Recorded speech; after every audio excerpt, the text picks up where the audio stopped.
सहाबा का जज्बा बनाम आज की कॉकरोच जनता पार्टी जुल्म के खिलाफ कैसे लड़े। दोस्तों, कुछ लोग कहते हैं कि सरकारें डरा रही हैं, पुलिस और मुकदमों की धमकियां मिल रही है, इसलिए चुपचाप घर बैठ जाओ। लेकिन मैं पूछता हूं, क्या एक मुसलमान कभी डरने के लिए पैदा हुआ है? जब मक्का के दौर में हजरत उमर रजी तल्लाहु इस्लाम लाए तो उन्होंने छुपकर इबादत करने से मना कर दिया और जालिमों के सामने सीना तान कर खड़े हो गए। बद्र के मैदान में सिर्फ 313 मुसलमान थे और सामने 1000 का हथियारों से लैस लश्कर, लेकिन वे डरे नहीं।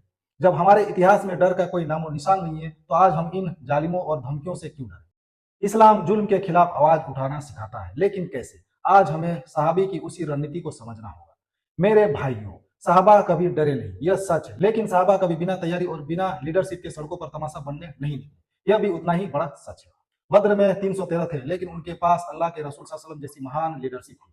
क्या आज हमारे इन आंदोलनों में वैसी कोई ईमानदार लीडरशिप है, या फिर ऐसे टिफुन लड़के हैं जो कल को तुम्हें जेल में छोड़कर खुद मलाई खाएंगे? मक्का के 13 साल याद कीजिए। 13 साल तक मुसलमानों पर बेइंतहा जुल्म हुआ। हजरत सुमैया रज़ी अल्लाह को शहीद किया गया, साहबा को तपती रेत पर लिटाया गया। साहबा के पास तब भी तलवार थी, वे तब भी बहादुर थे, लेकिन नबी सल्लल्लाहु अलैहि वसल्लम ने उन्हें सड़कों पर उपद्रव करने की इजाजत नहीं दी।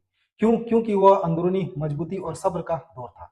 पहले खुद को मजबूत किया गया, फिर मदीने में पावर खड़ी की गई और तब जाकर जुल्म का खात्मा हुआ। तो फिर आज का तरीका क्या है? क्या हम चुप रहे? बिल्कुल नहीं। इस्लाम हमें जुल्म के खिलाफ आज के दौर के हिसाब से हथियार उठाने को कहता है, और आज के दौर का हथियार तलवार नहीं, कल्म, कानून और जहानत है।